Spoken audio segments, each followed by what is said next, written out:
योगेश शिंदे सरांच्या YouTube channel आपलं सर्वांचं स्वागत आहे.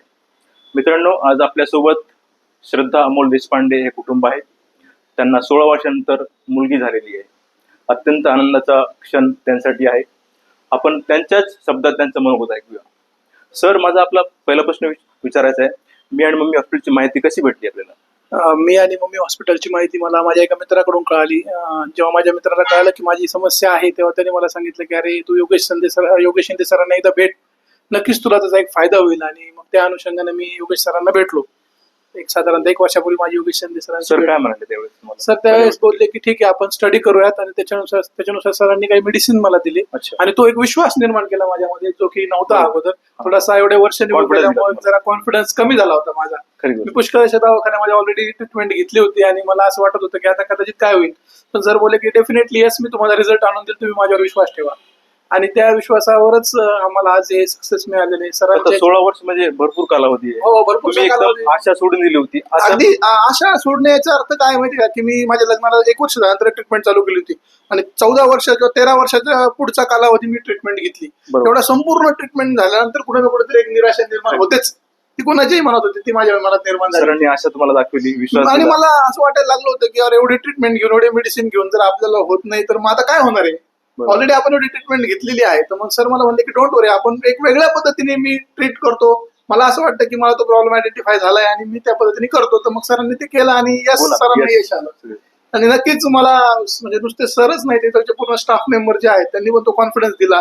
आणि एक वातावरण असं होतं की माझ्यावरचं प्रेशर एकदम रिलीज झालं. आणि यस, आम्हाला त्याच्यातून एक सक्सेस मिळून गेला. ताई, माझा तुम्हाला विचारायचा होता, तुम्हाला कसं वाटतंय नेमकं 16 वर्षानंतर तुम्ही आई झालात, तुमचं स्वप्न पूर्ण झालं, तुमच्या भावना काय येतात? खूप छान वाटतंय. आधी कसं होतं? तणावात गेला आधी सर. तणावात गेला, टेन्शन मध्ये गेला. हो है ना? हो. आता सर्व फॅमिलीमध्ये आता कसं वातावरण आता आहे? खूप छान आहे. खूप आनंदाचं वातावरण खूप आनंदाचं वातावरण आहे. आणि सरांमुळे खूप आम्हाला म्हणजे मार्गदर्शन मिळालं आणि मी आई झाली. तुमचं जीवन पूर्ण झालं, हो फॅमिली कम्प्लीट झाली. हो. मी खरंच म्हणतो की योगेश सरांचं जे सरांचे आभार तुम्ही कसे व्यक्त कराल सर? मी सरांचे आभार एका शब्दात दिले की सरांनी आमच्या आयुष्यात एक नवं चैतन्य निर्माण केलं, एक आनंद निर्माण केला. आणि आज आमचा जो आनंद आहे तो सरांमुळेच आहे. मी पहिल्या दिवशीच सरांना बोललो की सर, हा आनंद पॉझिटिव्ह आल्यानंतरच बोललो की सर, आमच्या आयुष्यात एक नवीन टर्न तुम्ही केला. बरोबर. खरं सांगू का, एक अपूर्ण जीवन होतं, ज्याला पूर्णतेकडे तुम्ही घेऊन गेले. मी तर सरांचे आभार मानतो आणि त्यांना असं यश उत्तरोत्तर देव देत राहू, जेणेकरून सर्वांना हे संतती प्राप्त सुख मिळत राहू. बरोबर. म्हणजे लॉट ऑफ थँक्स आहेत त्याबद्दल. आता थोडक्यात मॅडम काय माहिती आपल्याला देतील? ज्यावेळेस हे पेशंट आमच्या हॉस्पिटलला आलं, त्यावेळेस ह्या पेशंटला प्रेग्नन्सी राहण्यापासून अगोदरपासूनच शुगरचा प्रॉब्लेम होता, गोळ्या, इंजेक्शन हे. पण त्यानंतर सरांनी योग्य ती ट्रीटमेंट दिली त्यांना. त्यामध्ये हमेशा त्यांचा स्कॅन करत, म्हणजे जेव्हा पण ते तपासणीसाठी आले, स्कॅन केला. त्याच्यानंतर त्यांना काही गोष्टी आढळून आल्या. त्यांचं इंडोमीटरची थिकनेस, ओव्हरीज खूपच याच्यामध्ये लो. पण सरांनी योग्य ती ट्रीटमेंट दिली त्यांना. आणि आज ते व्यवस्थित आज आई वडील झाल्यात त्या.